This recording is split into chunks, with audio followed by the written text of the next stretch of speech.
PG CET ద్వారా ఎవరైతే తెలంగాణలో ఎంటెక్ చేద్దాం అనుకుంటున్నారో ఫేజ్ 1 రిజల్ట్స్ గురించి నేను ఈ వీడియోలో డిస్కస్ చేయడం జరుగుతుందండి. రిజల్ట్స్ ఎప్పుడు వస్తాయి అండ్ మెయిన్గా మనం ఫీ స్ట్రక్చర్ ఎంత పే చేసుకోవాలి, సో మనం కాలేజ్కి ఎప్పుడు రిపోర్ట్ అవ్వాలి, కంప్లీట్ డీటెయిల్ పాయింట్స్ అయితే ఈ వీడియో డిస్కస్ చేయడం జరుగుతుంది. సో ఫస్ట్ పాయింట్ వచ్చేసి మనకు పీజీ సెట్ రిజల్ట్స్ వచ్చేసి మనకు 26th జూలై రోజు మనకు వెబ్సైట్లోనే అప్డేట్ చేస్తారు. పీజీ సెట్ వెబ్సైట్లోనే అప్డేట్ చేస్తారు. సో మెయిన్గా మనకు ఈవినింగ్ అప్డేట్ చేస్తారు, ఎప్పుడైనా 5 తర్వాత కావచ్చు, 6 తర్వాత కావచ్చు, 7 తర్వాత. సో మార్నింగ్ నుంచే మనకు ఇంకా అప్డేట్ అవ్వలేదు అని చాలా మంది అంటారు. కాబట్టి నేను ఇప్పుడే చెప్తున్నాను, ఈవినింగ్ 5 or 6 or 7 తర్వాతనే అప్డేట్ ఇస్తారు. సో అక్కడ ఫేజ్ 1 రిజల్ట్స్ లింక్ అని పెడతారు. ఆ లింక్లో జస్ట్ మీ యొక్క హాల్ టికెట్ నెంబర్ ఎంటర్ చేస్తే మీకు సీట్ వచ్చిందా లేదా. సో కొంతమందికి సీట్ రాదు, కొంతమందికి సీట్ వస్తుంది. సో అందులో మీకు ఏ కాలేజ్ వచ్చింది, ఎంత ఫీ ఉంది, కంప్లీట్ డీటెయిల్స్ అయితే ఉంటాయి. సో అది ఫస్ట్ పాయింట్. 26th ఈవినింగ్ మనకైతే రిజల్ట్స్ అయితే వెబ్సైట్లో అప్డేట్ ఇస్తారు.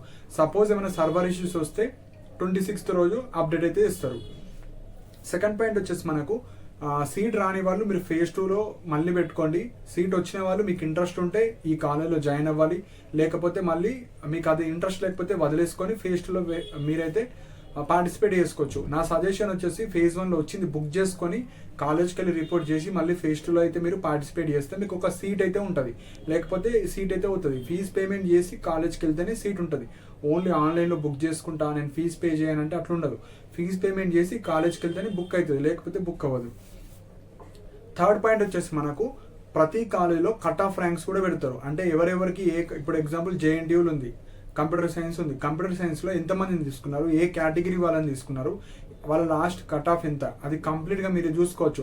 అది చూసుకొని మీకు సీట్ వస్తుందా రాదా, సో ఈ ఇయర్ ట్రై చేయొచ్చా, నెక్స్ట్ ఇయర్ ట్రై చేయాలా, మీరైతే మనకు తెలిసిపోతుంది. సో అక్కడ మీరు లాస్ట్ కట్ ఆఫ్స్ కూడా చూసుకోవచ్చు. సపోజ్ మీకు ఫేజ్ 1లో ఈ పలానా ర్యాంక్ ఉంది, సో అక్కడ ఒక సీట్కి ఈ ర్యాంక్ వచ్చింది, సో నాకు ఫేజ్ 2లో ఛాన్సెస్ ఉన్నాయా లేవని మీరు తెలుసుకోవచ్చు. సో కట్ ఆఫ్స్ కూడా మనకు వెబ్సైట్లోనే పెడతారు. ఫోర్త్ పాయింట్ వచ్చేసి అన్నిటికన్నా very very important point fees. So ఈ వీడియో స్పెషల్గా నేను ఎందుకు చేస్తున్నానంటే ఎవరైతే నాన్ ఫీజు రియంబర్స్మెంట్ స్టూడెంట్స్ కావచ్చు, ఇన్కమ్ ప్రాపర్గా అప్డేట్ చేసుకునే వాళ్ళు అమౌంట్ అయితే రెడీ చేసుకొని పెట్టుకోవాలి. So first PG CET students, SC ST minorities ఎవరైతే ఇన్కమ్ 2026 పెట్టి eligible for fees reimbursement student, మీరు కంప్లీట్గా మీకు ఎలాంటి ఫీ ఉండదు. మీరు ఏ కాలేజ్ వచ్చినా జీరో ఫీజ్, జస్ట్ 100 రూపీస్ మాత్రమే చూపిస్తుంది. ఆ అలాట్మెంట్ ఆర్డర్ డౌన్లోడ్ చేసుకోవడానికి కేవలం 100 రూపీస్ మాత్రమే పేమెంట్ చేసుకోవాలి. ఎస్సీ ఎస్టీ అండ్ మనకు మైనారిటీ, మీకు ఎస్ఎఫ్ వచ్చినా, రెగ్యులర్లో వచ్చినా, ఎస్ఎన్ఎస్లో వచ్చినా, ఎందులో వచ్చినా full fees reimbursement only PG CET ద్వారా. అదే BC students, BC and EWS students ఒక కేటగిరీ కింద వస్తారు. మీకు ఏ కాలేజ్ వచ్చినా మీకు ఇయర్కి 57,000 ఫీజు రియంబర్స్మెంట్ వస్తుంది. ఎగ్జాంపుల్ ఒక కాలేజీలో 1 lakh ఫీ ఉంది, ఇయర్కి 57,000 వస్తుంది. సో రిమైనింగ్ 43,000 ఇయర్ ఫీజు అంతా పేమెంట్ చేయాలి. కాకపోతే మనకు రిజల్ట్స్లో సెమిస్టర్ ఫీజు మాత్రమే పడుతుంది. సో ఇంకొకసారి చెప్తున్నాను, మనకు సీట్ అలాట్మెంట్ మీద ఫస్ట్ సెమిస్టర్ అమౌంట్ ఎంత అయితే ఉంటుందో మనకు ఇయర్కి 57,000 వస్తుంది. అదే సెమిస్టర్కి ఎంత ఫీజు రియంబర్స్మెంట్ వస్తుంది, 28,500.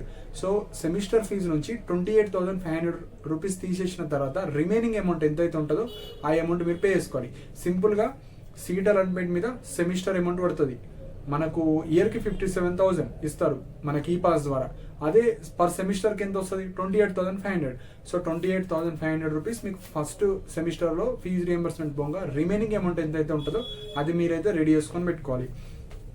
అప్రాక్సిమేట్లీ ప్రతి కాలేజీలో మినిమం 40,000 to 50,000 మనకు పర్ సెమిస్టర్ ఫీ ఉంటుంది. కొన్ని కాలేజెస్లో 60,000 70,000 కూడా ఉంటుంది.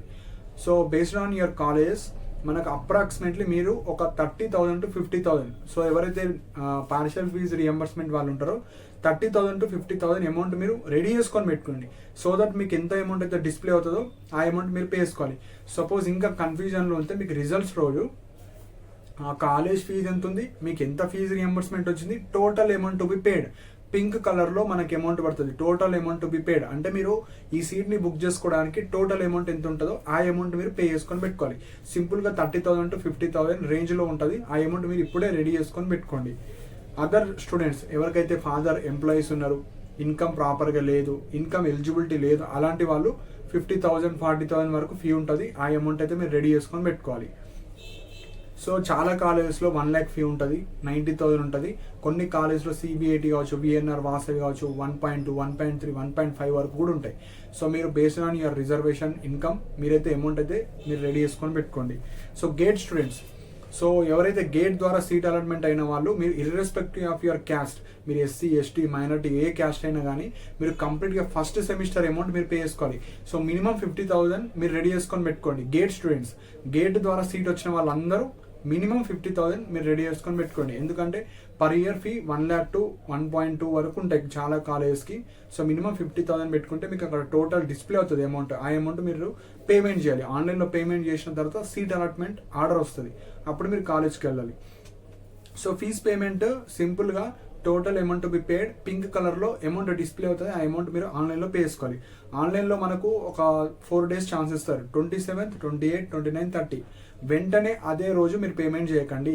ఫస్ట్ మీకు వచ్చిన కాలేజ్ దాని గురించి తెలిసినా తెలియకపోయినా ఫస్ట్ మీరు కాలేజ్కి వెళ్ళి, సో కొంతమంది ఫీజు రియంబర్స్మెంట్ స్టూడెంట్స్, కొంతమంది ఫైనల్ ఇయర్ స్టూడెంట్స్, మీకు సీట్ వచ్చిన వాళ్ళు మీరు అదే రోజు పేమెంట్ చేయకండి. కాలేజ్కి వెళ్ళి, సో నేను ఫైనల్ ఇయర్ స్టూడెంట్స్, నేను ఫీజు రియంబర్స్మెంట్ స్టూడెంట్, నా దగ్గర సర్టిఫికేట్స్ లేవు, కొన్ని సర్టిఫికేట్స్ మాత్రమే ఉన్నాయి, సో ఇప్పుడు మీరు యాక్సెప్ట్ చేస్తారా అన్నప్పుడే మీరు ఫీజు పేమెంట్ చేయండి, లేకపోతే చేయకండి. సో వాళ్ళకి రిక్వెస్ట్ చేసిన తర్వాత అప్పుడే యాక్సెప్ట్ చేసి అప్పుడు మీరు ఆటోమేటిక్గా ఆన్లైన్లో ఫీజు పేమెంట్ చేసి జిరాక్స్ షాప్కి వెళ్ళి అలాట్మెంట్ డౌన్లోడ్ చేసుకొని మీ దగ్గర ఏ సర్టిఫికేట్స్ అయితే ఉన్నాయో ఒక లెటర్ రాసి, సో నేను ఫీజు రియంబర్స్మెంట్ ఇష్యూ వల్ల నేను ఒక 1 month 2 months తర్వాత రీప్రొడ్యూస్ చేస్తాను ఆ సర్టిఫికేట్స్ అని అలా చేయాలి. ముందు పేమెంట్ అయితే చేయండి. సర్టిఫికేట్ ఇష్యూస్ ఉన్న వాళ్ళు, సర్టిఫికేట్ ఇష్యూస్ లేని వాళ్ళు మీరు కాలేజ్ కన్నా రిపోర్ట్ చేసి విజిట్ చేసి కాలేజ్ బాగుంది అనుకుంటే జాయిన్ అయిపోవచ్చు. లేదు నాకు కాలేజ్ ఏదైనా పర్లేదు phase 1లో వచ్చింది చాలా అనుకుంటే మీరు ఆన్లైన్లో సెల్ఫ్ రిపోర్ట్ చేసి కాలేజ్కి వెళ్ళాలి. సో సీట్ బుక్ కావాలంటే ఓన్లీ ఆన్లైన్ సెల్ఫ్ రిపోర్టే కాదు, కాలేజ్కి కూడా వెళ్ళాలి మ్యాండేటరీగా, అప్పుడే బుక్ అవుతుంది, లేకపోతే బుక్ కాదు. So last date 27 to 30 is the last date. College reporting కూడా 27 to 30 ఏదో ఒక రోజు మీకు వచ్చిన కాలేజ్కి వెళ్ళాలి. అండ్ ఇక్కడ మెయిన్ పాయింట్ వచ్చేసి కాలేజ్ రిపోర్టింగ్ డేట్స్ కూడా ఇంక్రీజ్ చేస్తారు. సో సర్టిఫికేట్ ఇష్యూస్ ఉన్న వాళ్ళు మీరు 30 వరకు వెయిట్ చేసి 30 రోజు వెళ్ళడానికి ట్రై చేయండి. 30 పోయినా కూడా వాళ్ళు ఇంక్రీజ్ చేస్తారు మోస్ట్లీ, కానీ అఫీషియల్ అప్డేట్ మనకు 30 July తర్వాత వస్తుంది. సో అప్పటి వరకు మనం వెయిట్ చేయాలి. ఇప్పుడు వచ్చేసి మనకు phase 2లో కూడా మీరు పార్టిసిపేట్ చేయొచ్చు. సపోజ్ మీకు CBIT వచ్చింది, CBITలో ఎగ్జామ్లో మీరు స్ట్రక్చర్స్ అనుకున్నారు, కానీ మీకు వాటర్ రిసోర్స్ కావచ్చు, లేకపోతే జియోటెక్ కావచ్చు, అట్లా వచ్చింది. అదే కాలేజీలో వేరే బ్రాంచ్ అన్న పెట్టుకోవచ్చు phase 2లో. లేకపోతే ఎగ్జాంపుల్ మీరు OUGNT అనుకున్నారు, వాసవి కావచ్చు, CBIT వచ్చింది, మీరు ఈ సీట్ని బుక్ చేసుకొని phase 1లో మీరు ఏం చేయాలి, OUGNT మీకు ఏ కాలేజ్ కావాలో అవి మాత్రమే పెట్టాలి. మళ్ళీ అన్ని కాలేజ్ పెట్టొద్దు. మీకు వచ్చిన కాలేజ్ కాకుండా మిగతా టాప్ కాలేజ్ ఏవైతే ఉంటాయి అవి మాత్రమే పెట్టాలి. సో మీకు ఇంట్రెస్టెడ్ కాలేజ్ ఇది వచ్చినా ఓకే, కాకపోతే దీనికన్నా బెటర్ కాలేజ్ ఏవైతే ఉంటాయో అవి పెట్టుకోవాలి. అందులో వస్తే ఈ కాలేజ్ ఆటోమేటిక్గా డిలీట్ అయిపోతాయి. మళ్ళీ ఇంకా కొంతమంది డౌట్ రావచ్చు, phase 2లో ఒక కాలేజ్ వస్తుంది, ఇప్పుడు నేను phase 1 phase 2లో ఏదో ఒకటి పోవచ్చా? అట్లా ఉండదు. phase 2లో వన్స్ చేంజ్ అయిందంటే phase 1 కాలేజ్ ఆటోమేటిక్గా డిలీట్ అయిపోతుంది. సో ప్రాపర్గా పెట్టుకోవాలి వెబ్ ఆప్షన్స్ phase 2 వెళ్ళే వాళ్ళు. సో ఈ విధంగా ఉంటుంది.